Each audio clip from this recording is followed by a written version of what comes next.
Flow बना होता है, कोशिश कर सकते हो या ऐसे हो गया, ये ऐसे तो ये भी कुछ ऐसे ही होगा कि कभी कोई असाइनमेंट में कुछ अपना डालना हो तो डाल सकते हो, हौसला होता है कि हमने कुछ किया है। तो यहाँ पे तो थोड़ा थोड़ा हम लोग चीज नई कुछ पुरानी, हम लोग लास्ट टाइम कहाँ पे थे, सारा क्लोज करो, कम से कम 3 बार रोज प्रैक्टिस किया करो जो करवाया जाता है आपको।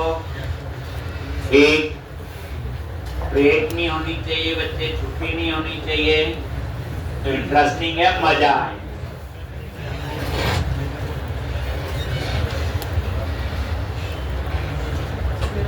अब यहाँ पे एम्प्लॉइज पे क्लिक किया,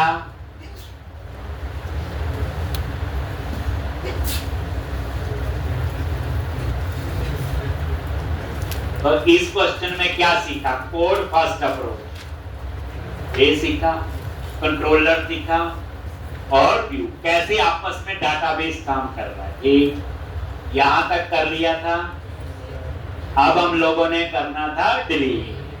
तो डिलीट के लिए क्या करोगे जी, सबसे पहले क्या करना, कंट्रोलर पे गए, एम्प्लॉय कंट्रोलर और इंडेक्स पे जाओ, राइट क्लिक किया, go to view,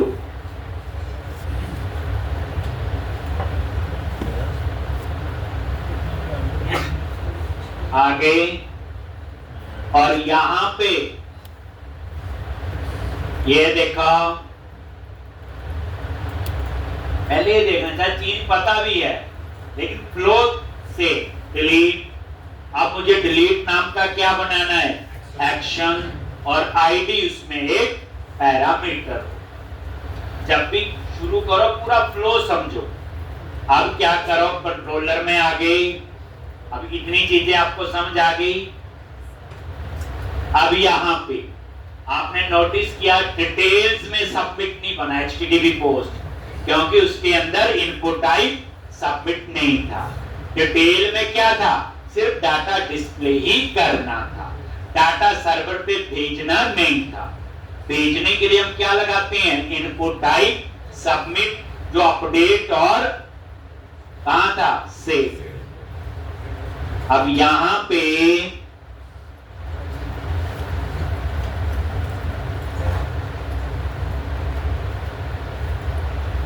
public action result क्या आएगा, डिलीट, और आईडी आपका पैरामीटर।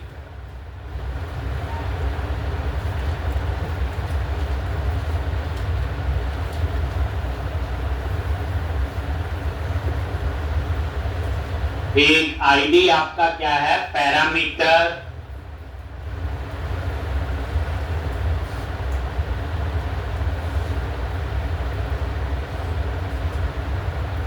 और सबसे पहले जिसको डिलीट करना, पहले हम उसकी डिटेल देखेंगे। जैसे ना वांट टू डिलीट लिखा हो, देखें तो सही, तो यहां फिर कौन सा कोड आएगा, बोलो, फाइंड।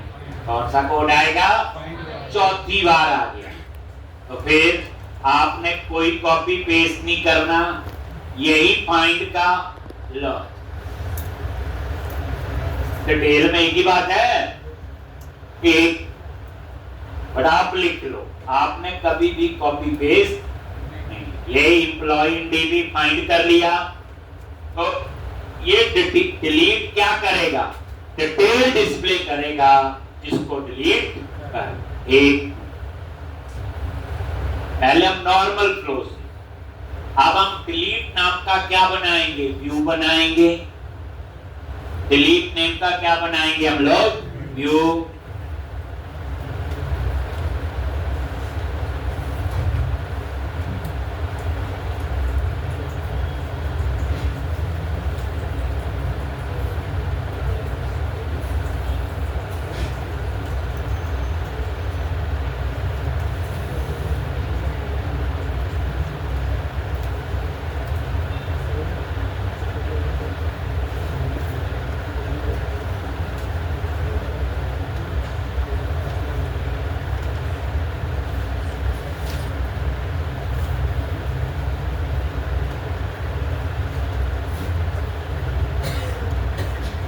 तो डिलीट नाम का व्यू कहां बनेगा? व्यूज फोल्डर में जाके कंट्रोलर नाम से फोल्डर बना हुआ एम्प्लॉय, और वहां पे हम क्या बनाएंगे? व्यू। ठीक, और व्यू का नाम क्या रखेंगे? बोलो, डिलीट। किस नेम से होगा? डिलीट। ठीक, तो अब आप लोग ये लिख लिया।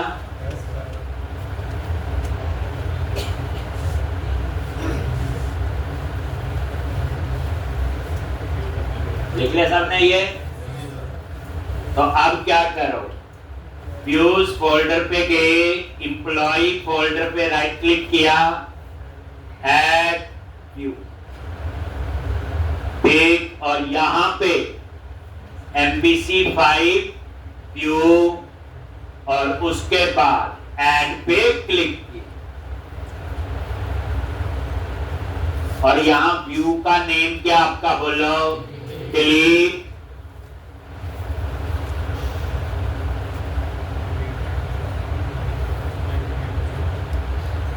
और ऐड करो,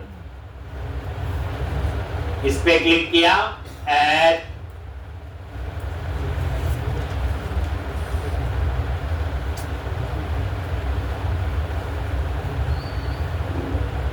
एक बन गया व्यू। ये सॉरी गलती हो गई। क्या गलती हुई?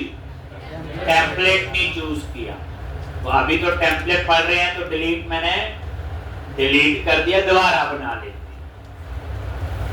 तो एम्प्लॉय पे राइट क्लिक किया, ऐड व्यू, MVC5 ऐड, और यहां पे नेम दे दिया डिलीट, और टेम्पलेट है delete.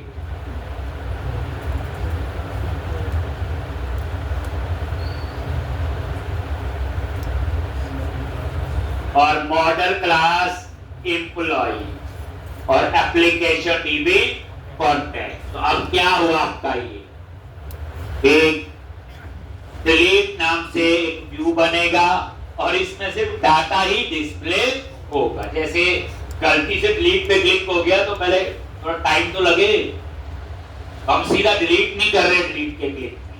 Then click on add, और ये डिलीट नाम का क्या बन जाएगा? आपका व्यू। याद रखना, जो नेक्स्ट एप्लीकेशन है उसमें व्यू खुद लिखने हैं जो नजर आ रहे हैं आप। ठीक, और हम इस कोशिश हमारी होती है इनसे अच्छा ही लिखते हैं जो ये लिखा है। देन रन करो। लो समझ आ गया? अब देखो ASP डॉट में ऐसे थोड़ी होता था, वहां बटन थे सेव अपडेट दी। अब यहाँ थोड़ा तरीका अलग। कल को यही एंगुलर में भी होगा, नोड में भी होगा, रेक्ट में भी होगा। एम्प्लॉइज पे क्लिक किया, डिलीट पे क्लिक करो, आगे डिटेल, और यहां पे ये डिटेल आ रही। थोड़ा सा ठीक तो कर ही लेंगे। डिलीट एम्प्लॉय, मैसेज तो ठीक है, ये वाला डिलीट ये हट जाना चाहिए, और इस डिलीट के क्लिक में डिटेल डिलीट होना चाहिए। तो अब क्या करोगे? इस पे आगे ऊपर ठीक है, मॉडल ऐड हो गया,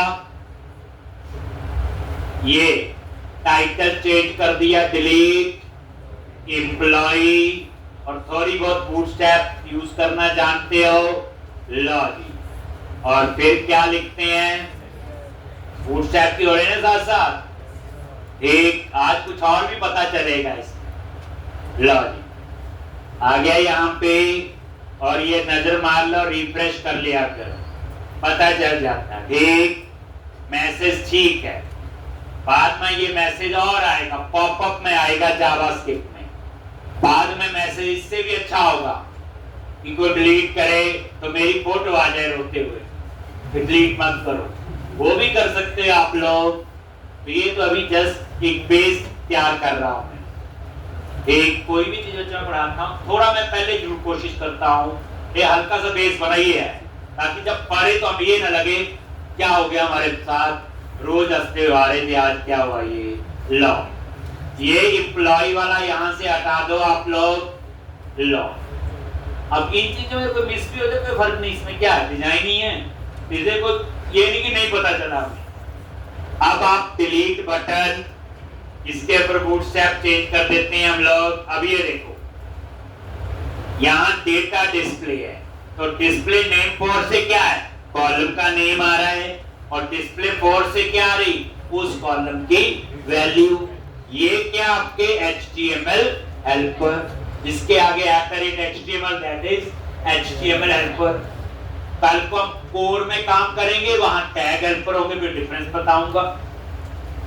टर्म्स याद रखनी है, देखो नेम, एड्रेस और सैलरी आ रहा है, ये ठीक लग रहा है। आप जानते नहीं, अच्छा नहीं, मुझे टेबल की तरह चाहिए। जो कल लिखा था टेबल, वो यहां बना दो, इसको डिलीट करके। समझाए ना? अब लगाओ, अब वही तो प्रैक्टिस है बच्चे। ये डिलीट के लिए मुझे डिजाइन ये अच्छा नहीं लगा, मुझे ये वाला डिजाइन अच्छा लग रहा था, ये वाला। बात तो वही है, डिटेल ही देखनी। और यहाँ डिलीट का बटन हो जाए तो मतलब समझ आ गया, वो कहने का कि करना, तभी पता चलेगा हमें समझ आया कि नहीं। आगे अब यहाँ पे ये डिटेल डिस्प्ले हो, उसके बाद नीचे देखो डिलीट तो डाटाबेस में ही होगा, तो सर्वर पे तो जाना ही पड़ेगा। तो उसके लिए क्या लगा दिया, वेकेंट होम, और वही एंटी फ्रोजी टोकन सिक्योरिटी के लिए, और ये लगा हुआ इनपुट टाइप सबमिट। और बूटस्ट्रैप तो आप करोगे चेंज डेंजर कर, यहाँ तो डेंजर बनता है लॉजिन। और ये देखो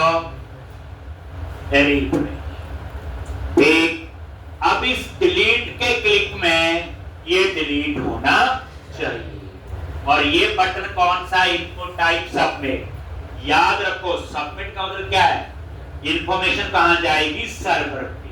अब कितनी इंफॉर्मेशन जाएगी, जितनी इस बिगिन फॉर्म के अंदर होगी, ना ऊपर की ना नीचे। ठीक, तो इसलिए सिंपल ये क्या लगाया मैंने, सबमिट का बटन, इनपुट टाइप सबमिट। तो अब हम डिलीट का कोड लिखेंगे इसके HTTP पोस्ट में, क्योंकि इसका नाम है डिलीट, तो इसका जो HTTP पोस्ट बनेगा वो भी क्या बनेगा, डिलीट। ध्यान से, तो जैसे एडिट में एडिट, क्रिएट में क्रिएट, डिलीट में डिलीट।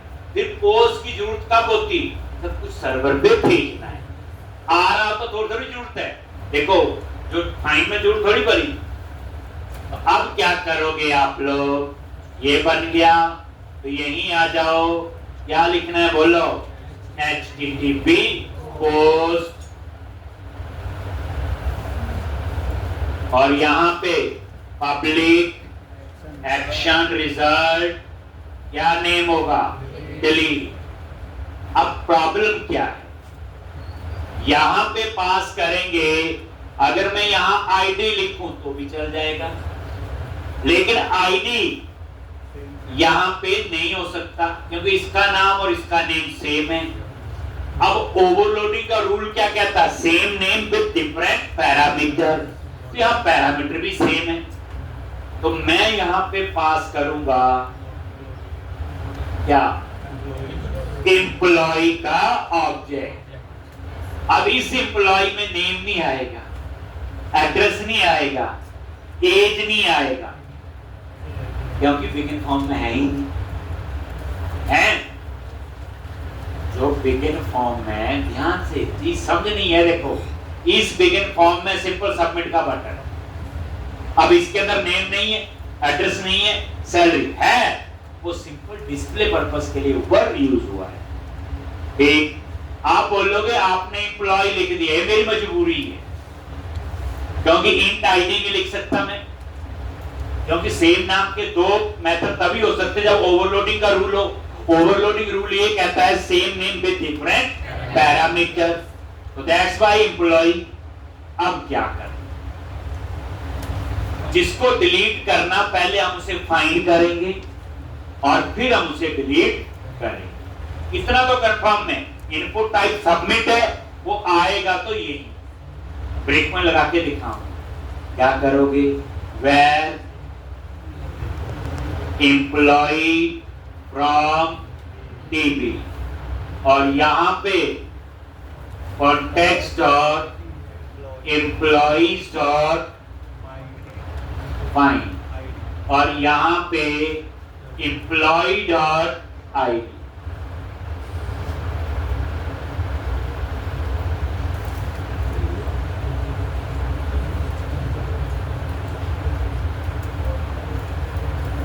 फाइंड कर लिया, फिर चेक किया इसमें कुछ है भी कि नहीं। क्या लिखा? नल रिटर्न, क्या लिखते थे? HTTP नॉट फाउंड,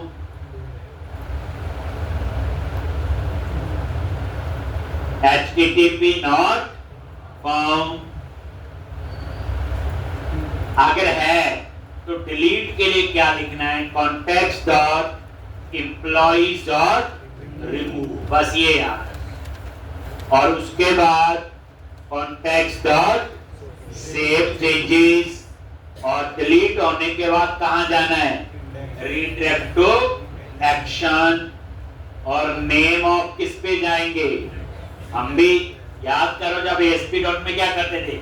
सेव हो देन डिस्प्ले, अपडेट हो डिस्प्ले, डिलीट हो डिस्प्ले। तो इंडेक्स क्या है? डिस्प्ले की है। एक अब आपका यहाँ पे ब्रेक पॉइंट लगा लेते हैं। बताया हुआ पहली बार कुछ नई चीज लिखी, टेस्टिंग जरूर होनी चाहिए, सही प्रैक्टिस है।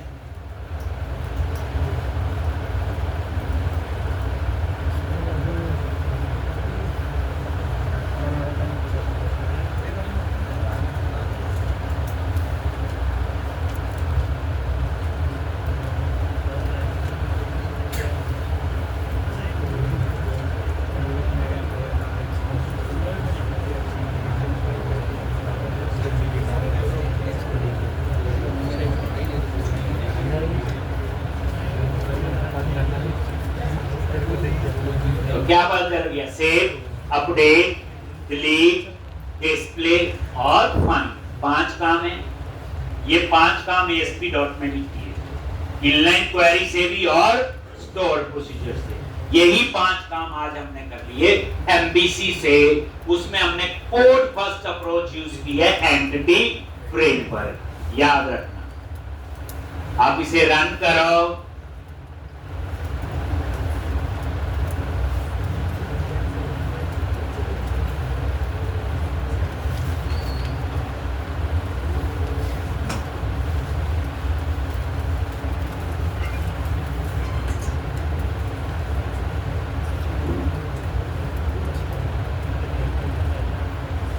तो ये लो जी, एम्प्लॉइज पे क्लिक किया, डिलीट, किसी भी डिलीट पे क्लिक कर लो, आगे यहाँ पे, उसके बाद इस डिलीट पे क्लिक कर। जैसे क्लिक किया आगे यहाँ पे सबसे पहले एम्प्लॉय में देखो क्या चीज आ रही है। सिर्फ इसमें क्या मिला? आईडी, बाकी नहीं है। बाकी क्यों नहीं आया? फॉर्म टैग के अंदर नेम एड्रेस सैलरी है ही नहीं। और समझ आ गई? नेम एड्रेस सैलरी तो है ही नहीं, एड्रेस और नेम में नल आ गया और सैलरी में 0 क्यों आया? क्योंकि उसकी डाटा टाइप इंटीजर और इंटीजर की डिफॉल्ट वैल्यू क्या होती? 0 और स्ट्रिंग की डिफॉल्ट वैल्यू क्या होती? नल। आप बोलोगे आईडी कहां से है? कौन बताए? इन्हें तो लगाया है यहाँ पे, कहां से आया? ये जो आईडी आया है बच्चे, ये आईडी ये वाला है, ये इस पैरामीटर से ये आईडी ठीक। नहीं तो हम इधर लगा लेंगे, तब भी कर सकते थे, वो भी आता ही है। बट जब उसके बिना हमें पता चल रहा है कि आईडी आ तो गया है, परफेक्ट है, जिसको डिलीट करना उसी का आईडी आ रहा है, वो वहां से है। F10 ये देखो, और ये देखो नल तो नहीं होगा, ये देखो रिमूव, सेव चेंजेस, और उसके बाद कहां जाएगा? इंडेक्स। और ये देखो 2 रिकॉर्ड रहे ठीक। तो जैसे आप डिलीट पे क्लिक करते हो वो ऊपर नजर मारो यूआरएल में, आईडी यहां आता है। जो पैरामीटर में आईडी नहीं आ रहा है, ये देखो, ये आप लोग नजर मारोगे, देखो कंप्यूटर में जादू नहीं अपने आप ही आ गया, मुझे नहीं पता, ये वर्ड तो कभी यूज करना ही नहीं। ये लो, क्या आया? अब ये क्वेश्चन आपके माइंड में आना चाहिए कि फॉर्म टैग में सबमिट है। अब हमने तो यही पढ़ा कि जो चीज फॉर्म टैग के अंदर होगी वही सर्वर पे जाएगी, वही बताई आपको मैंने, बिल्कुल ठीक, प्रूफ भी दिखाया। फिर आईडी कहां से आया, ये देखो, और इस यूआरएल में कहां से आया, इंडेक्स में जो डिलीट में जो पैरामीटर आया।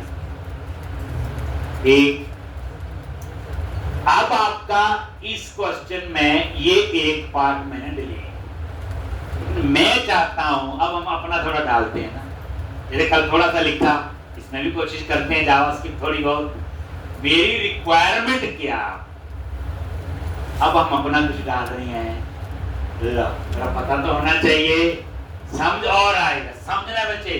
पर एक चीज आ रहा है, जो मैं करवा रहा हूं ये रोज ही करना है, तो आज थोड़ा डाउट होगा तो घबराना नहीं, कल भी पढ़ेगा। अब मेरी रिक्वायरमेंट ये है, पहले मैं रिक्वायरमेंट बताता हूं, फिर हम उसका सॉल्यूशन बनाएंगे। एम्प्लॉइज पे क्लिक किया, मुझे पता है इंफॉर्मेशन तो ठीक है ही आ रही, किसी को डिलीट करना है, तो यहां क्या हो रहा है, पहले मैं डिलीट पे क्लिक करके एक नया पेज आता है, फिर मैं डिलीट करता हूं, ऐसे हो रहा है।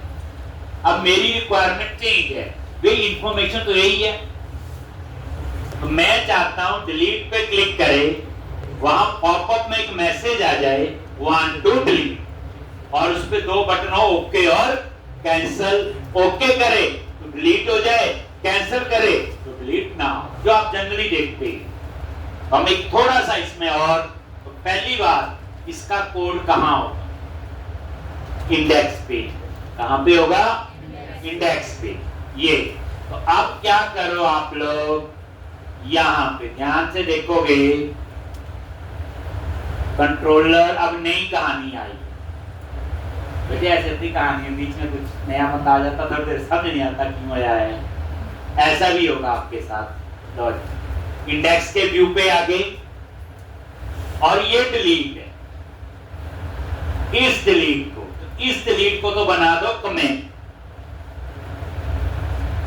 ठीक, आपने नई कॉपी में करना ये वाला काम, मतलब 2-3 बार प्रैक्टिस करोगे ना, एक में तो ऐसे करना जैसे मैंने करवाया, दूसरी में डिलीट जो अब मैं करवाऊंगा वैसे।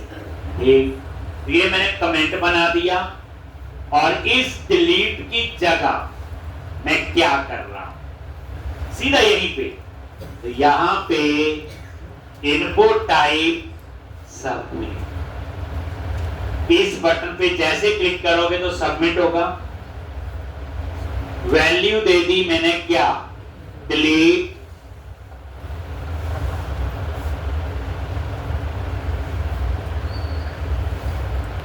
वैल्यू दे दी डिलीट, और यहां पे क्लास, ये भी हाथ पड़ी हुई है हमें, btn हाइफन डेंजर, और यहां पे लिखेंगे ऑन क्लिक, और इस ऑन क्लिक पे जावास्क्रिप्ट में एक बना हुआ मेथड है कंफर्म, देखा होगा कहीं गलती से पढ़ी होगी, तो यहां पे ये जो कंफर्म है ये रिटर्न करता है ट्रू और फॉल्स। पहले ये देखो पूरा, ये वही उसी डिलीट की जगह रिप्लेस कर रहे हैं, ठीक, पर आपने नहीं रिप्लेस करना, आपने एक कॉपी में वैसे पढ़ाया, दूसरी में ऐसे करना। देखो जैसे हौसला होता है कि बना हुआ कोड नहीं, हम अपना भी करते हैं, इसलिए मैं थोड़ा सा ऐड करवा रहा हूँ। इनको type submit, value delete, class तो पता ही है, ऑन क्लिक, और यहाँ पे कंफर्म, ये कंफर्म मैंने नहीं बनाया, जावास्क्रिप्ट में बना हुआ है, ये रिटर्न करता है ट्रू और फॉल्स, तभी आगे रिटर्न लिखा। पहली बार ट्रू कब रिटर्न करेगा, जब ओके पे क्लिक करोगे, फॉल्स कब रिटर्न करेगा, जब कैंसिल पे, और इसके बीच में क्या मैसेज आना चाहिए? क्या बोलो? वांट टू डिलीट डेटा, और ये क्वेश्चन मार्क, और ये इनपुट है close. Want to delete data, तो ये कंफर्म क्या है? जावास्क्रिप्ट के अंदर बना हुआ एक मेथड है जो मैसेज देने के लिए होता है, जैसे स्कैन अप हो गया आपका, ऐसे ये कंफर्म एक।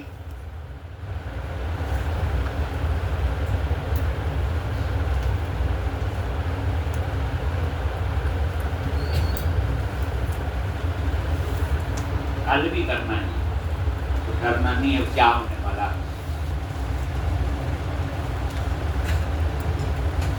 ये देखो, रन करके देखो क्या कुछ कर रहा है कि नहीं। डिलीट पे क्लिक करो, क्या ओके और कैंसिल। ये भी अच्छा नहीं है, अभी बाद में, वो बाद में आएगा। कैंसिल पे क्लिक करो तो कुछ नहीं करेगा, और मैं चाहता हूं डिलीट पे ओके, तो अभी वो डिलीट वाला कोड नहीं चलेगा, क्योंकि उस बटन को तो कमेंट बना दिया। अब हमें अपना ताम झाम करना पड़ेगा। तो अब आपकी बारी है कि जैसे हम ओके पे क्लिक करें डिलीट, तो ओके पे क्लिक करोगे तो ये पेज सबमिट होना चाहिए और डिलीट का कोड चलना चाहिए। तो पहली बात, हमने इनपुट टाइप सबमिट तो लगा दिया, लेकिन बड़ी बड़ी बात है कि सबमिट किसको करना है। तो मैं यहां लगाऊंगा फॉर्म टैग, वही जो अपने आप लगा होता था क्रिएट में भी, एडिट में भी और डिलीट में। लेकिन अब आप बैठे बैठे एक्सपर्ट हो गए, तो पहले ये कहानी समझो। वो क्या रहा बच्चे, ये फॉर ईच लूप है। ये लूप चलता है, जितना डाटा होगा टेबल में उतनी बार लूप चलेगा, और उतनी बार ये टीआर बनाता है। टीआर क्या है? टेबल रोज। तो मुझे क्या करना है, हर रो पे फॉर्म टैग लगाना है, क्योंकि जो मेरा बटन लगा है इनपुट टाइप सबमिट, इसी रो में लगा हुआ ना, देखो इसी रो में, और मैं उसी रो को सबमिट करूंगा। उसी रो को मैंने क्या करना है? सबमिट। तो बड़े ढंग से आप देखो कि क्या होगा। ये मैंने ऐसे, अब यहां पे क्या आएगा बोलो? यूजिंग एक, यूजिंग वही डिस्पोजेबल ऑब्जेक्ट बनाने के लिए यहां एट द रेट लगाने की जरूरत नहीं, क्योंकि लूप में बाहर एट द रेट लगाओ, और यहां लिखेंगे HTML डॉट बिगिन फॉर्म।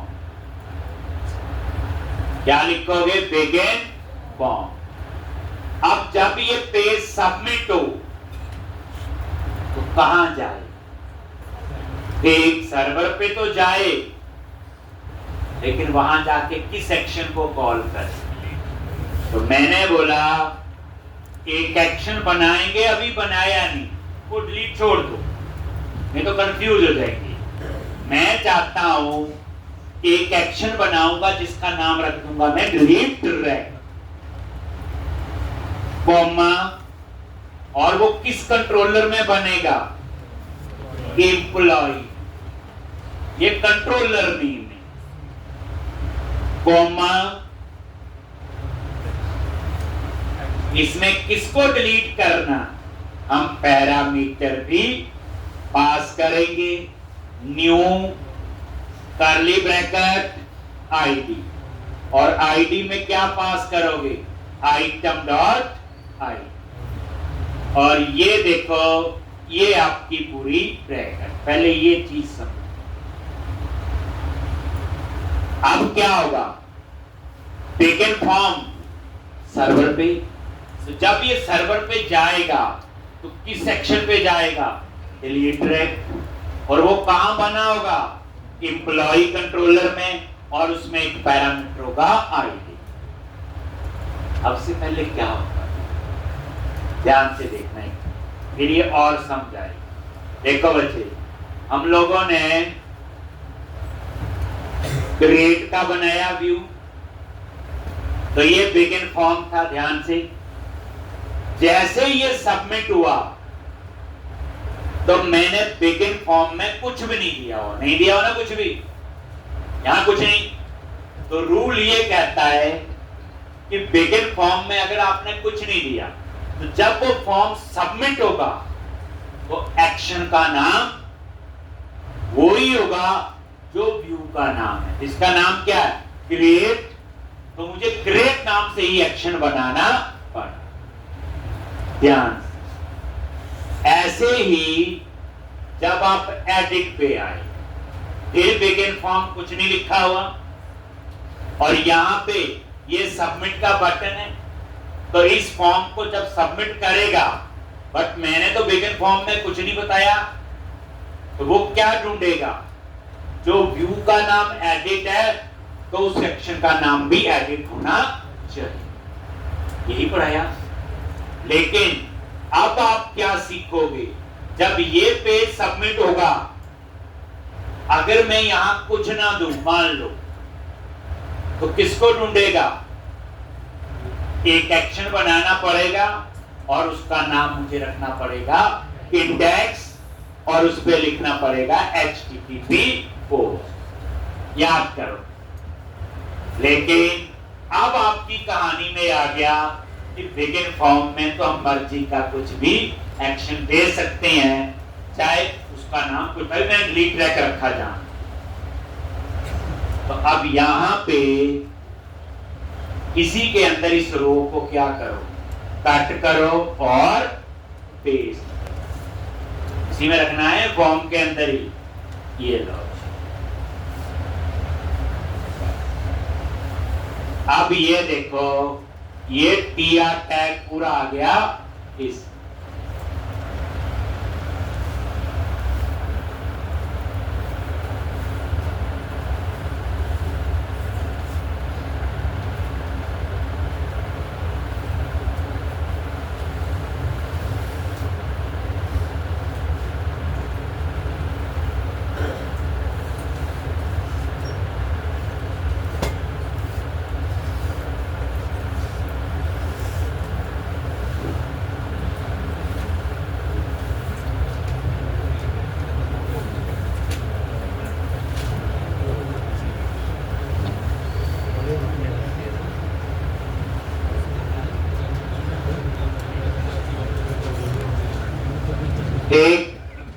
अब मुझे क्या करना है? डिलीट रेक नाम से मुझे एक्शन बनाना है एम्प्लॉय कंट्रोलर, और आईडी उसमें क्या होगा? पैरामीटर। बस सिंपल डिलीट का कोड ले। पता क्या है? अब ऐसा कोई रूल नहीं कि एक्शन का नाम सेम होना जरूरी है। जैसे मान लो क्रिएट रख दिया और सेव रख दिया, तो फिर बिगिन फॉर्म में सेव लिखना पड़ेगा क्रिएट वाले व्यू। ये रूल तब फॉलो होता है बिगिन फॉर्म बचे जब कुछ नहीं दिया आपने बिगिन फॉर्म में, पेज सबमिट होगा तो वही एक्शन का नाम होना चाहिए, वही व्यू का। यही कहानी आपको एडिट में भी समझाई, यही कहानी आपको क्रिएट में समझाई, और यही कहानी आपको डिलीट। लेकिन अब जो है, तो अब आप क्या करो? कंट्रोलर में गए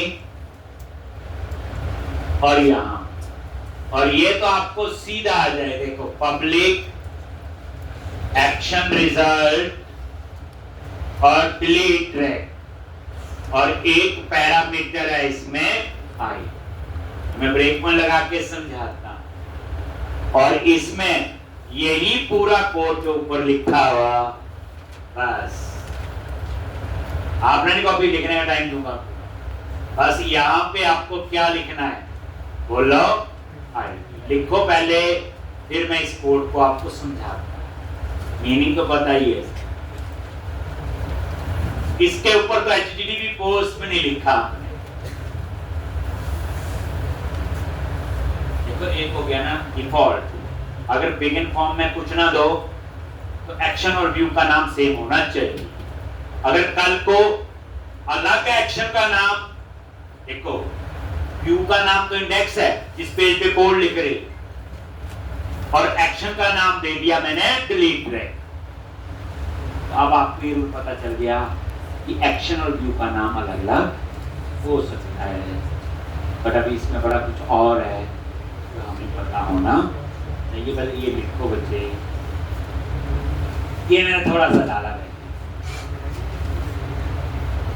अगली बार कुछ और करेंगे, ये चीज वहां फिर दोबारा से करेंगे।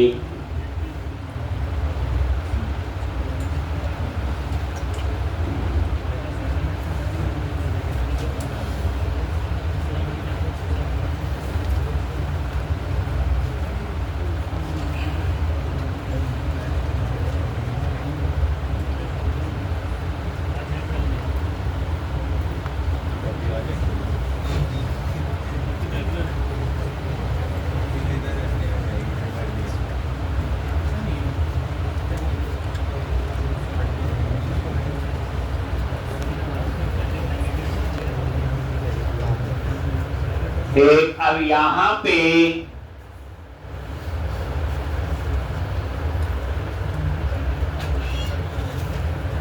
पर देखना वहीं आएंगे अभी। एम्प्लॉइज,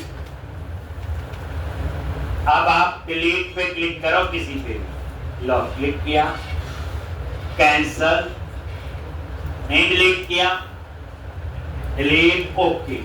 जैसे मैंने ओके पे क्लिक किया, आ गए यहाँ पे, और ये देखो आईडी आ रहा है 1, तो ठीक है, बाकी तो चल ही रहा था। F10 फाइंड किया, नल तो नहीं है, आईडी तो ठीक है, रिमूव, सेव चेंजेस से डाटाबेस में सेव करेगा, और उसके बाद कहां जाएगा, इंडेक्स एक्शन। तो एक आपको और पता चल गया, ये दो, और ये ठीक है, तो ये आप एक बार लिख लो, ये चीज हमने बताया।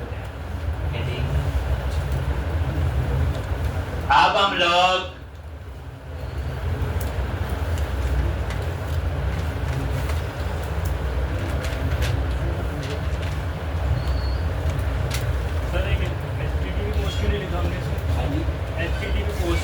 यहाँ सीधा पाथ दे दिया ना, सीधा हमने फॉर्म में क्या लिख दिया, फिर डिलीट ट्रैक पे जाना है, इस कंट्रोलर में जाना है। ठीक, जब हम कुछ ना लिखें तो उसको समझने के लिए होता है कि कहाँ जाना है, नहीं तो वो कंफ्यूज हो जाएगा कि एडिट वाले कौन से में जाऊं या क्रिएट वाले कौन से में।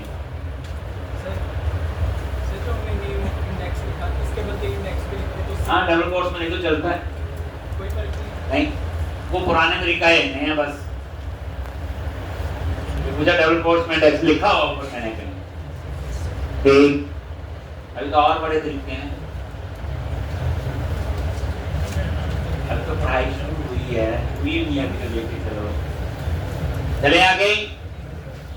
चलो आप जो है यहाँ पे इतना समझा गया। अब मेरा मान ये है, ये एप्लीकेशन बनानी है, ठीक, अब मैं चाहता हूँ इसके ऊपर एक थीम अप्लाई करूँ बड़ी जैसे आप एक वेबसाइट बनाते हैं, वेब एप्लीकेशन, मन तो करता है ना अच्छा अच्छा डिजाइन हो, ये ऐसी स्क्रीन थोड़ी अच्छी लग रही है आपको, ठीक, तो आप क्या करोगे उसके लिए, यहाँ तो अब हम सीखेंगे अपना थीम कैसे अप्लाई करें। अब नई कहानी इसमें आएगी, ये मैं सारा क्लोज कर रहा हूं। ठीक, तो अब सबसे पहले आप वो थीम कहां से उठाएंगे। कंपनी के अंदर तो प्रोफेशनल डिजाइनर होते हैं जिनका काम डिजाइनिंग होती है, जिनको पास डिजाइन सेंस होती है, ठीक, उन्होंने भी 4 पैसे कमाने होते हैं, तो वो थीम कौन बना के देते हैं, वो लोग। हम तो अप्लाई करते हैं, हम डेवलपर है, हमारे पास बड़ा काम और बढ़ने वाला है, लेकिन हमारी प्रैक्टिस अच्छी होनी चाहिए। तो एक वेबसाइट है बच्चे, foodswatch.com, ये बूटस्ट्रैप नहीं है, बूट स्वैच है, याद रखना। लिखा भी आ रहा है फ्री थीम्स फॉर बूटस्ट्रैप। ये मैंने सारे यूज करती है bootswatch.com। बूटस्ट्रैप नहीं, बूटस्वैच। यूआरएल देखना ऊपर क्या है, बूट। अब उसके बाद क्या करो, यहां पे वर्जन देखो, नीचे आ जाओ, वर्जन 3 यूज करो। ये ASP.NET में ये होता, कोर में 4 यूज करो। फ्री वाला है, कुछ तो ध्यान रखना ही पड़ेगा ना। वर्जन 4 यहां आके वर्जन 3 चूज करो। कौन सा? वर्जन 3। और यहां पे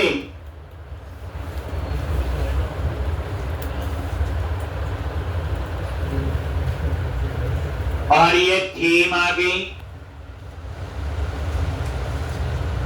और ये थीम की लिस्ट आ रही। ये 15-20 थीम बने हुए हैं, कोई भी हम इसमें से यूज कर सकते हैं।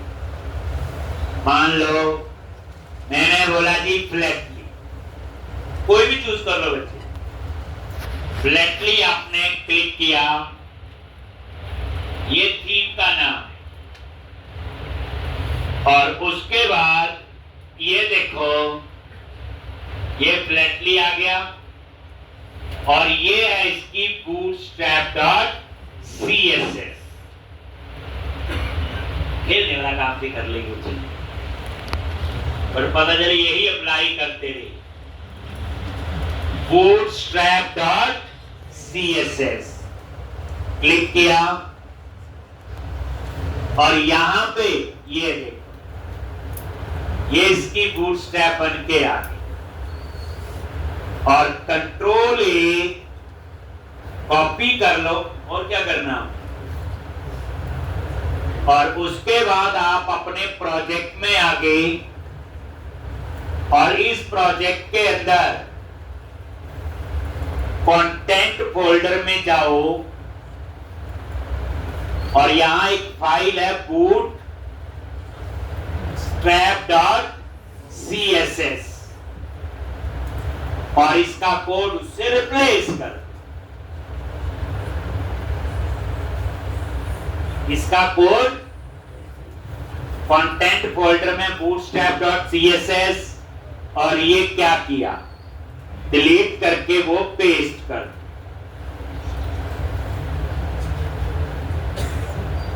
बस हो गया। आप बोलोगे कुछ फर्क होगा, लो अभी रन करो, कुछ ना कुछ तो नजर आएगा ही। सेम ही आ गया, हो गया चेंज। रिफ्रेश करो, यहां F5 से रिफ्रेश नहीं हुआ, कंट्रोल प्लस F5 होता है फोर्सफुली रिफ्रेश करने के लिए। कई बार ना रिफ्रेश हो तो फोर्सफुली किया करो।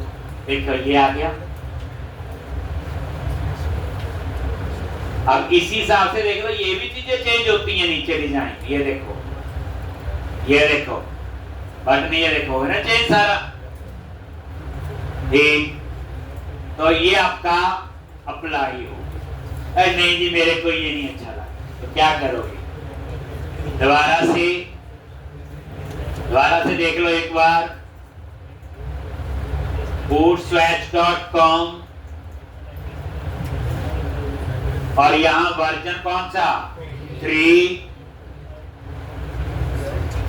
कौन सा थीम,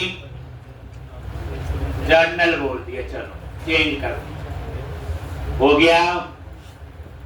और यहां पे bootstrap.css, control A control C, project में गए, कंटेंट फोल्डर में जाओ, bootstrap.css।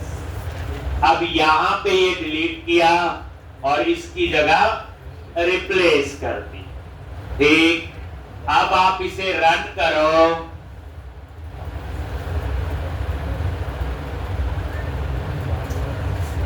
चेंज हो, ठीक, ये देख लो, ये सब चेंज होते हैं बच्चे, पूरा डिजाइन है। ये कलर भी चेंज हुए, देखोगे ध्यान से, ये सब चेंज होता है। तो जो हम लिखते हैं ना text primary, text info, text success, उसकी कलर स्कीम थीम के हिसाब से चेंज होती है। समझा आगे बात? बूटस्ट्रैप की क्लास का नाम तो वही है, वो थोड़ी चेंज किया मैंने, टेक्स्ट प्राइमरी ये जो ऊपर आ रहा है, लेकिन इसका कलर तो कुछ और आ गया इस बार। तो याद रखना, एक बार बूटस्ट्रैप की क्लासेस सीख लियो, सेम है। एक अब यहां पे ये देखो, मैंने ये फाइल ये कर दी पेस्ट, और यहां पे आपका अगर आप फाइंड करो कंट्रोल F, इसके अंदर लिखो टेक्स्ट हाइफन प्राइमरी, ये है, और ये उसका कलर है। तो जिस जैसा थीम होता है उस हिसाब से कलर चेंज कर देते हैं। एक टेक्स्ट हाइफन इन्फो, ये देखो इसका कलर लग है। तो टेक्स्ट हाइफन को मैं वो क्या करें, थीम के हिसाब से होता ही है ना थीम। एक तो पूरे थीम के हिसाब से चीज पूरी इन्होंने बनाई ले रहे हैं। लेकिन अब ये कैसे पता चले, ये तो हमारे साथ जादू हो गया कि थीम अप्लाई हो गया और हमें पता भी नहीं चला ये थीम लेआउट तक पहुंचा कैसे, उड़ के गया होगा। आप बताओ, आपने बोला आ गया, समझ आ गया, ये बनाया। अब ये वाली फाइल हमें हमारे तक जो व्यू में कैसे पहुंची, अब आप समझोगे ध्यान से। आगे कंटेंट फोल्डर में डाल दोगे, उसके बाद ऐप स्टार्ट में जाओ और वहां एक फाइल है bundle config dot cs,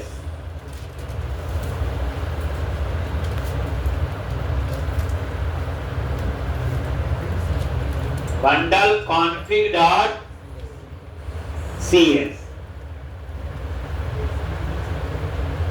bundle config dot cs। ये बंडलिंग का कंसेप्ट है। बंडल क्या चीज है? जैसे एक फोल्डर है, हम लोग इंफॉर्मेशन को डिफरेंशिएट करने के लिए अलग अलग फोल्डर बना लेते हैं।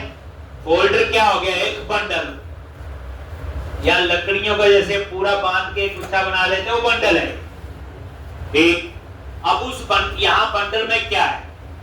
एक फाइल्स की कलेक्शन, मतलब फाइल्स है अलग अलग। तो यहाँ पे बंडल कॉन्फ़िग में गए बच्चे, और यहाँ पे ये बंडल बने होंगे, हमने वो देखना है जो अभी यूज हुआ है। और ये इस बंडल का नाम है, देख लो क्या, ये content/css। ये हम अपने बंडल बनाएंगे जब मैं लेआउट टॉपिक आपको सिखाऊंगा। और इसके नीचे क्या पाथ लिखा हुआ, नीचे देखो डॉट इंक्लूड के बाद कंटेंट फोल्डर, और कंटेंट के अंदर क्या है? bootstrap डॉट css लिखा हुआ। bootstrap डॉट कहां है? कंटेंट फोल्डर में। ठीक, तो मतलब ये है, ये वाला बंडल है जिसके अंदर कितनी फाइल है? 2 है। एक तो वही है जो बूटस्ट्रैप जिसमें हम चेंज कर रहे थे, content/bootstrap डॉट css। अब ये वाला जो बंडल है, ये आपका लेआउट में एक्सेस होना चाहिए, तभी पूरे प्रोजेक्ट पे ये काम करे। अब इसको कैसे एक्सेस किया हुआ, नजर मारो। व्यूज के अंदर गए, शेयर, और शेयर के अंदर है अंडरस्कोर लेआउट, और अंडरस्कोर लेआउट की ये लाइन नजर मारो क्या है। अब बात समझाई? अब इस फाइल पे ये बंडल ऐड है तो पूरे प्रोजेक्ट पे एक्सेस होगा, क्योंकि शेयर्ड में ये जो लेआउट फाइल है दैट इज मास्टर पेज। हमारी इंफॉर्मेशन तो सिर्फ कहां चेंज हो रही, बोलो, यहां। हमारी जो इंफॉर्मेशन है वो कहां चेंज हो रही, यहां। तो ये देख लो इस बंडल का नेम, इस वजह से वो लेआउट वाली फाइल पे डिजाइन अप्लाई हो रहा है। तो स्टेप समझो। बूटस्ट्रैप में गए, 5 थीम चूज किया और थीम की बूटस्ट्रैप कॉपी की, प्रोजेक्ट में गए, कंटेंट फोल्डर में जाके बूटस्ट्रैप वाली फाइल में अपने चेंज कर दिए, यही किया। उसके बाद बंडल कॉन्फ़िग में जाओगे, देखना ही है अभी, और ये बंडल बना हुआ बूटस्ट्रैप को एक्सेस करने वाला, और इस बंडल को कहां एक्सेस हुआ है, अंडरस्कोर लेआउट, क्योंकि पूरा डिजाइन तो लेआउट से चलता है ना। लेआउट क्या है, एक मास्टर। अभी इतना ही याद रखना है, बाकी लेआउट टॉपिक में एक लेक्चर लगेगा तब उस समय छोड़े कुछ पढ़ने के लिए, तो इतना तो आप लोग ये क्लियर है जी। अब आगे, अब हम एक नई एप्लीकेशन बनाएंगे, उसमें फिर कोड फर्स्ट से होगा सारा काम, लेकिन उसमें हम क्या क्या सीखेंगे, वैलिडेशन टॉपिक होगा कवर, लेआउट टॉपिक होगा, ठीक, एक राउटिंग भी है, और इसमें वैलिडेशन और लेआउट, और इसमें व्यू का कोड हम खुद लिखेंगे। तो मतलब कहने का ये है बच्चे, अब फिर रिवीजन होगी, 90% चीजें जो यहाँ यूज की वो वहां पे सारी होंगी। तो आप क्या कर, एक नई एप्लीकेशन बनाते हैं, यानी आप इसमें क्या सीखेंगे, कोड फर्स्ट हमें आता है, कंट्रोलर का कोड हमें आ गया, इसमें पहली बात है व्यू का कोड खुद लिखना, ये तो सीखना ही है। उसके बाद इसमें हम लेआउट पूरा टॉपिक डिस्कस करेंगे, वैलिडेशंस पूरा टॉपिक, कौन कौन सी टाइप की वैलिडेशंस होती हैं, ये सारी कहानी इस एप्लीकेशन में आएगी। तो क्रिएट अ न्यू प्रोजेक्ट, जो एप्लीकेशन मैंने कंप्लीट की, हर बच्चा 3-3 बार तो कम से कम उसको करके देखे। और यहां पे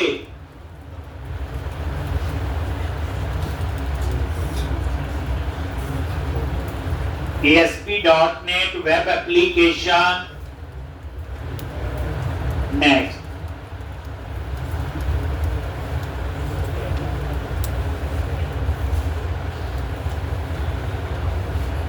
और यहां पे अंडरस्कोर, इसमें हम पढ़ेंगे लेआउट, लेआउट टॉपिक डिस्कस करेंगे, इसमें हम लोग वैलिडेशन, ठीक, और यहां पे कोड फर्स्ट, ये तो होगा ही, अंडरस्कोर 105, और ब्राउज करके बताओ कहां सेव करना है। मैंने बोला जी डी ड्राइव के अंदर ASP.NET, MVC और क्रिएट, ठीक।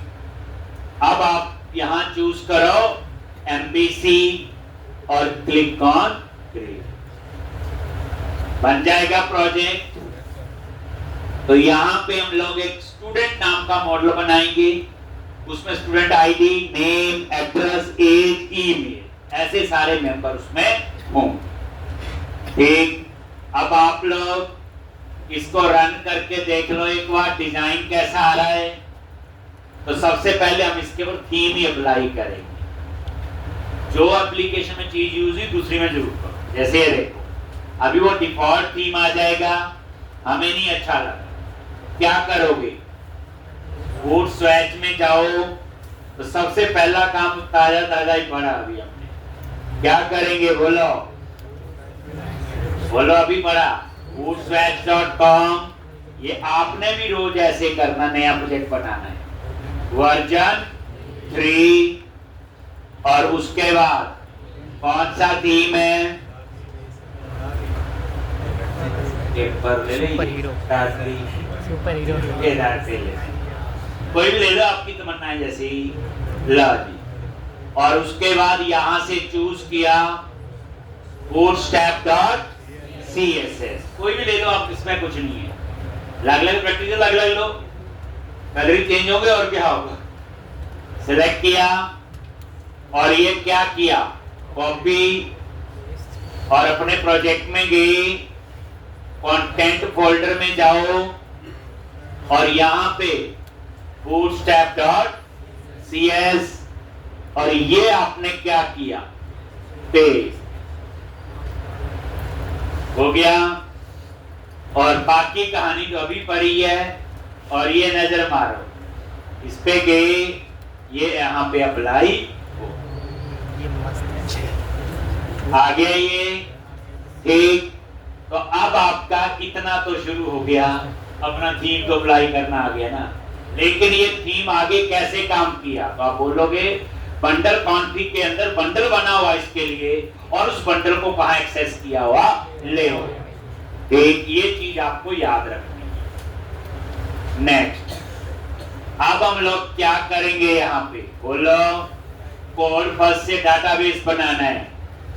अब स्टेप्स नहीं याद करनी, लो मैं पहले मॉडल ही बना दूंगा, पैकेज बाद में इंस्टॉल कर लूंगा, फिर उसके बाद वेब कॉन्फ़िग में कनेक्शन सिंक लिख दूंगा, फिर उसके बाद डाटा फोल्डर बना लेंगे, उसके बाद इनेबल माइग्रेशन, ऐड माइग्रेशन और अपडेट डेटाबेस।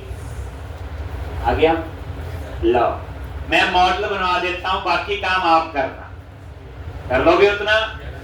मॉडल पे राइट क्लिक किया, ऐड क्लास, और यहां मॉडल का नाम दे दिया आपने, बोलो स्टूडेंट। आ गया student.cs, तो पता ही है कितनी बार लिख चुके हैं कोड, ठीक। पहले दिन तो ये भी मुश्किल लगा था, कोड फर्स्ट क्या चीज है।